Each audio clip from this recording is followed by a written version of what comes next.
This is the last tractor I drug in. This is a 1948 Allis Chalmers B. It's the one that had been started on previously.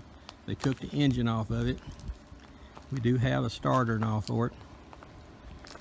It is been modified as well, and some of my sons would say it's had some guerrilla welding.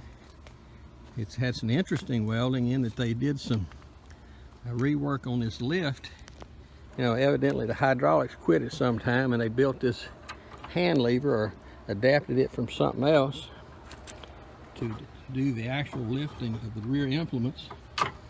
And it appears like they must have had a spare crowbar or two, because here's a crowbar, here's the end of the crowbar that's been taken all the way down to a crossbar and welded up to support part of the seat housing there. And then this rod here looks to be an old crowbar. Whoop, get my fingers over here where you can see it. This rod right here looks to be a crowbar that they cut and tied into this linkage that they built. So one has to realize you've got all these old farm fixes where a lot of times they had scrap steel and stuff laying around but not much money, so they did their best work they could with what they had laying around. This one has had the brakes modified. This is a hand brake. A little interesting in it had been a 90-degree lever put in there. I'm not sure if that's original with this tractor. There is the crossbar down there for the brakes coming over to a welded up pedal which controls the right hand brake. And then you of course got this left hand brake for the left hand wheel. But it looks like to me that this has been Frankenstein together. You know, used to use the term called Rube Goldberg, where you put together fancy machines out of all sorts of different parts. But this little tractor, I would say, would qualify for that. All in all, it looks like it's in pretty fair shape. It does have a few varmints for all you nature lovers. Yep, there he went, still there. Little gray fence lizard. They seem to be fairly common here. Getting closer to him. Yep, there he is. He's giving you a wink of the eye. Be gone in a second if I get too close. But all in all, I think this tractor is a candidate for just putting it back together and getting it run and let it be a prime example of rural farm engineering. Of course, you know, to its plus, I must say it's got two good front wheels and tires. The rear tires are shot, the wheels are sound. But as a walk around, it's not super bad. It's just going to take a little bit of tinkering, a little touching up, give it a little makeup, and maybe it'll get to looking pretty good.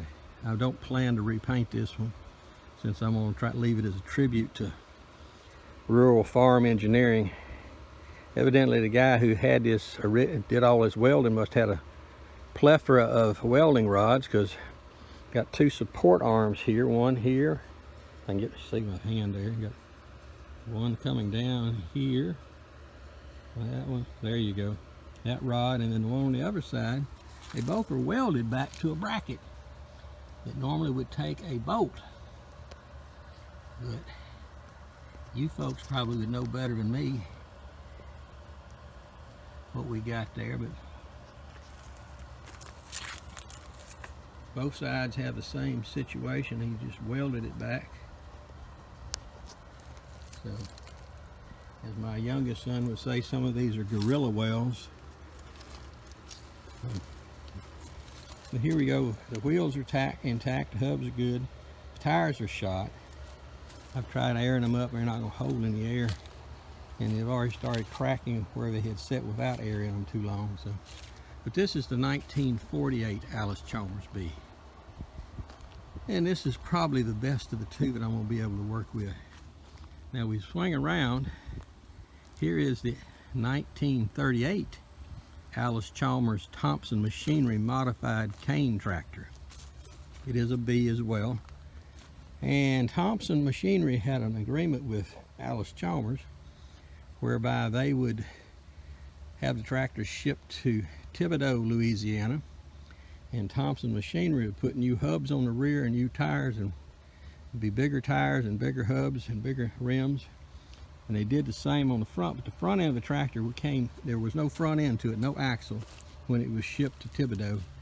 And this is what you see. Thompson Machinery manufactured their own front end.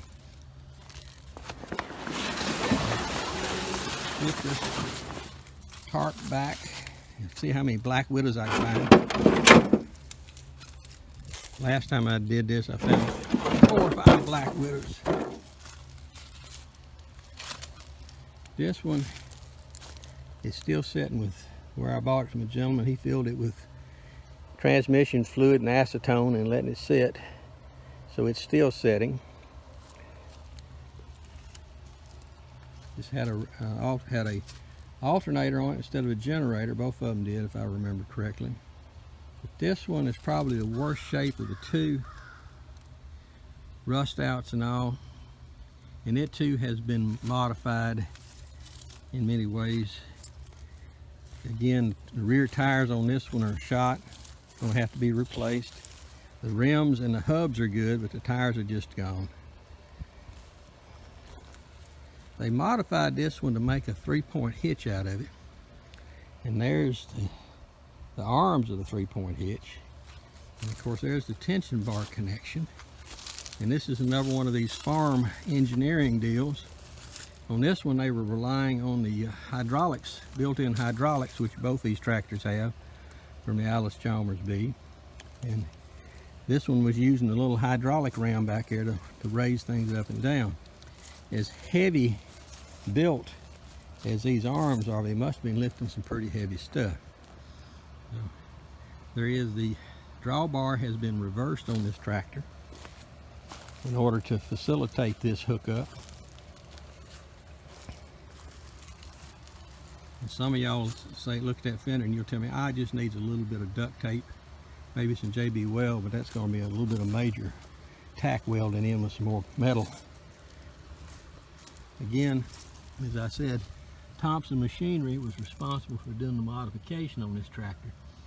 And again, there's their logo, and they are R// out of Thibodaux, Louisiana. There's a rusted battery base. They didn't have a box on it when I got it. Of course, the star's been pulled off of it, and the head and the valves and the covers. And the hood and the front nose are not on this one at this point. They're stashed in the building. If you look down at the wheels, front wheels are pretty bad shape, but I think I can probably, with a little luck, tack some metal in there and beat them back out into where they'd be usable. But this tractor is basically going to be left sitting like this for a time.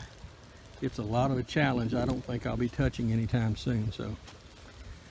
But it's getting hot out here. It's a hot, sweltering day in central Louisiana, and I am fixing to adjourn to the coolness of my office. So you guys have a good day.